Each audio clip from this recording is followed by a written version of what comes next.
we just wanted to talk a bit about the things going on in this world tonight and the division that's going on in terms of the recent video we put out about the critical theory and liberation theology, and how Jesus said that nation shall rise against nation and kingdom against kingdom.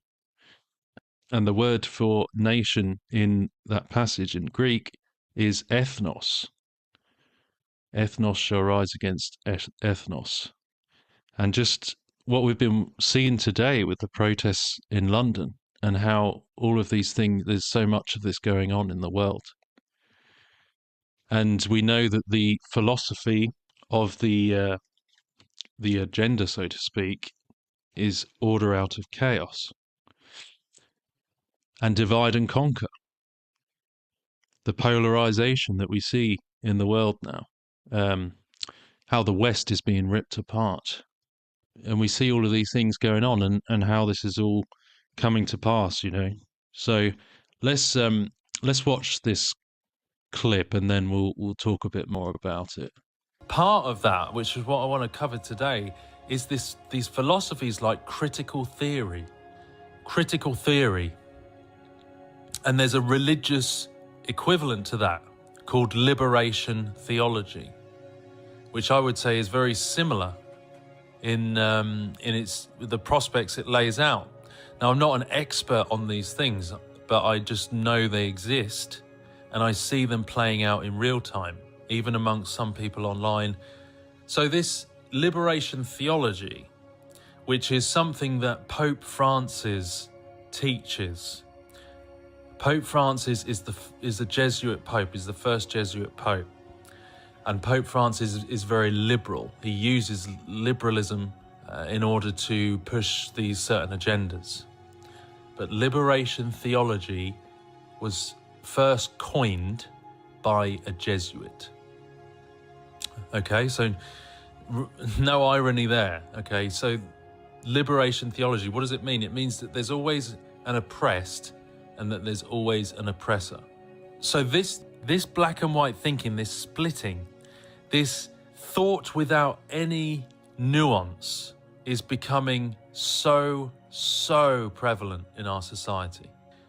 The idea that there's always a perpetual victim, that the victim can never do anything wrong, and the oppressor can never do anything right.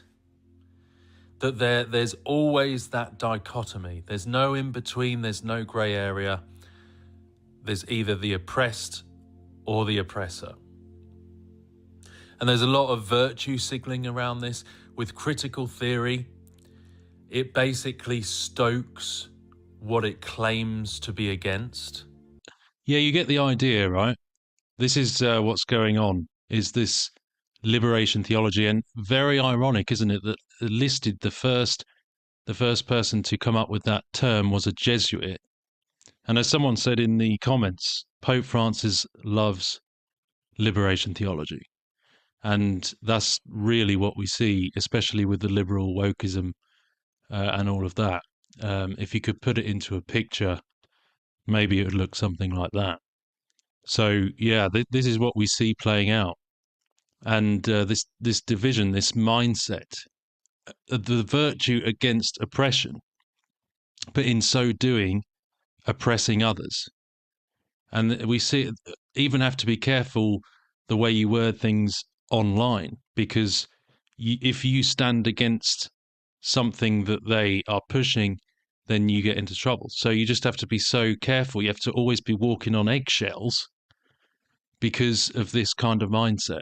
And that's all done in the name of stopping oppression, which has some good things to it, because yes, oppression is bad and we should stand for what's right. That's good. But to the extreme that you're actually oppressed, and oppressing others by doing so. And that's what we see, folks. And this polarization in society is not going to end well, because it's becoming more and more like that. It's becoming more and more like that. And we know that the motto in their agenda is order out of chaos, divide and conquer. And we see that so much in society, that this kind of polarization is just going to lead to more and more of that instability, and it's going to cause massive rifts and problems left and right. It's going to cause, we're already seeing it, as Jesus said, the nation shall rise against nation. The ethnos, the word for nation in Greek is ethnos, and we see that beginning to unfold, just this tension and this conflict, and how it's causing chaos through the very fabric and root of our society. And it's just very, very dangerous to see. And this socio-economic unrest is the type of thing that opportunists take advantage of. And we've seen it in the past where countries have been in that sort of unrest and turmoil, and it doesn't end well. It hasn't ended well in the past. And of course, we know ultimately that the Antichrist is going to rise, and it doesn't surprise us.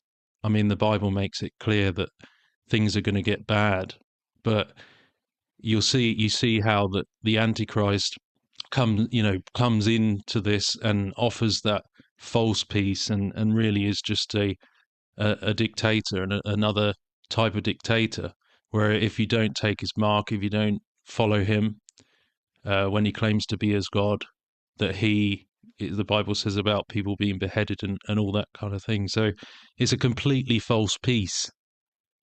It's just a lie. And so we see the stage being set, don't we? The stage is being set. So we need to be very strong in these days, because we can see how things are going to unfold.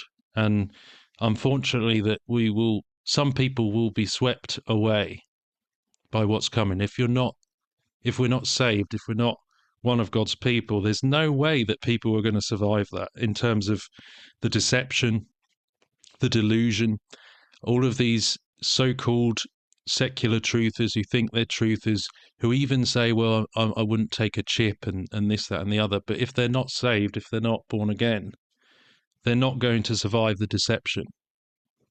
Even if they think they're truthers now, these secular truthers who don't know Jesus, they're not going to survive it. So just don't expect these people to make it unless they become saved.